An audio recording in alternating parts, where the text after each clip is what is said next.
Hi everyone, without wasting any time, let's start voice. Okay, so voice are kind of two types, active voice and passive voice. हम active से ही passive बनाते हैं और may be sometimes अगर questions ऐसे हो तो हम पैसिव से एक्टिव पर भी जाते हैं. मोस्टली ये सीरीज के एग्जाम में होता है. Okay, so the active one is subject simply. The passive one is डोमेंट, जो कि सोया हुआ होता है, जिसकी कोई एक्टिविटी नहीं हो रही होती है. As if I give an example, the example is he gives me a book. Okay, so he gave me a book, so he is working, he is giving. Okay, so this is active, he is active. Okay, so subject is active simply. If second example of passive is a book was given to me by Manoj. Okay, so here the book is a subject. So a book. So book is doing nothing, right? It's dormant. So this is passive. What is sleeping? Very simple to understand. ठीक है. Simply अगर मैं हिंदी में बताऊँ आपको, subject plus verb plus object. Subject जो कि क्या है, कर्ता है ना. वर्ब क्या है, क्रिया जो हमारी हेल्प कर रही है. ऑब्जेक्ट क्या है, डूअर. Very simple thing. ठीक है.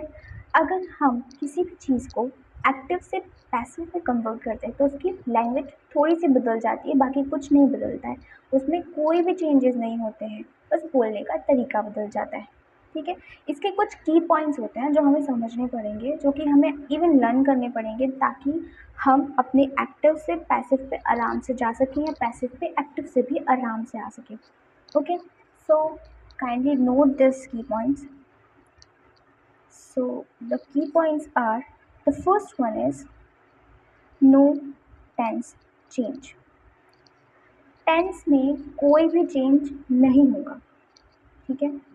सेकेंड, हम सब्जेक्ट से ऑब्जेक्ट पे जाएंगे, ऑब्जेक्ट से सब्जेक्ट पे जाएंगे. बोलेंगे कितना सिंपल सा है ना. Okay, come to the next point. By जो होगा, मतलब किसी भी कंपल्शन पे बाय आना कंपल्शन नहीं है.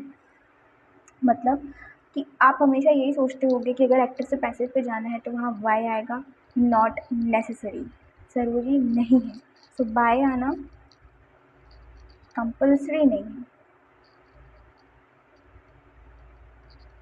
ठीक है. फिर फोर्थ है, पैसिव वॉइस में वर्ब का थर्ड फॉर्म होना कंपल्सरी है. ठीक है. वर्ब थर्ड जो होती है वो कंपल्सरी ही होती है. ठीक है. And the fifth one is ING. जब भी अगर आप देखेंगे कि जो एक्टिव वॉइस है, अगर उसमें ING आता है तो उसमें बीइंग भी लगेगा. बीइंग प्लस वर्ब की थर्ड फॉर्म. और सिक्स्थ वाले में अगर हम बात करें, अगर हैज़, हैव या हैड है तो वहाँ पर हमेशा बीइंग लगेगा एंड देन वर्ब की third form. Simple to understand. अगर अब हम बात करें कि हम